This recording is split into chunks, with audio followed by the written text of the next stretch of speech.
শেখ হাসিনা সরকার পতনের পর পরিবর্তনের আভাস চারদিকে, যেটার বাইরে নেই দেশের ক্রিকেট আঙ্গিনাও। কেননা শেখ হাসিনা সরকার পদত্যাগের পর থেকেই যে লাপাত্তা ক্রিকেটের সর্বোচ্চ পদে এক যুগেরও বেশি সময় ধরে থাকা নাজমুল হাসান পাপন। তবে দেশ কিংবা বিদেশ যেখানেই থাকুক, সরকারের পদত্যাগের পর থেকেই ক্রিকেটের দৃশ্যপটের বাইরে তিনি। তবে এবার জানা গেল বাংলাদেশের ক্রিকেট বোর্ডের সভাপতির পদ থেকে পদত্যাগ করতে রাজি আছেন বিসিবি বস নাজমুল হাসান পাপন।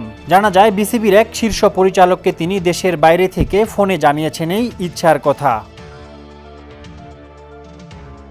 এর আগে পাপনের ভবিষ্যৎ নিয়ে বিসিবির সাথে এক বৈঠক করেন অন্তর্বর্তী সরকারের যুব ক্রীড়া উপদেষ্টা আসিফ মাহমুদ, যেখানে ক্রীড়া উপদেষ্টা আইসিসির গাইডলাইন মেনে পূরণ করতে বলেন সভাপতির চাহিদা।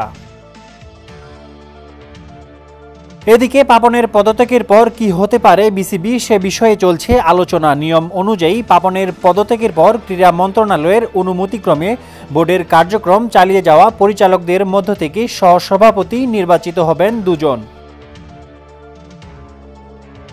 এরপর তাদের মধ্য থেকে সভাপতি নির্বাচিত হতে পারেন যে কেউ, কিন্তু এর বাইরে গিয়ে সরকারি হস্তক্ষেপে যদি বোর্ডে পরিবর্তন আসে, সেক্ষেত্রে আইসিসির খড়গ নেমে আসতে পারে বাংলাদেশের ক্রিকেটে। তবে জানা যায় ক্রীড়া মন্ত্রণালয়ের সঙ্গে যোগাযোগ করে ক্রিকেটকে বাঁচিয়ে রাখতে যে পথে এগোনো প্রয়োজন, ঠিক সে পথেই চলার চেষ্টা করছেন বিসিবির পরিচালকরা। বিনায়ক রহমান, সমকাল।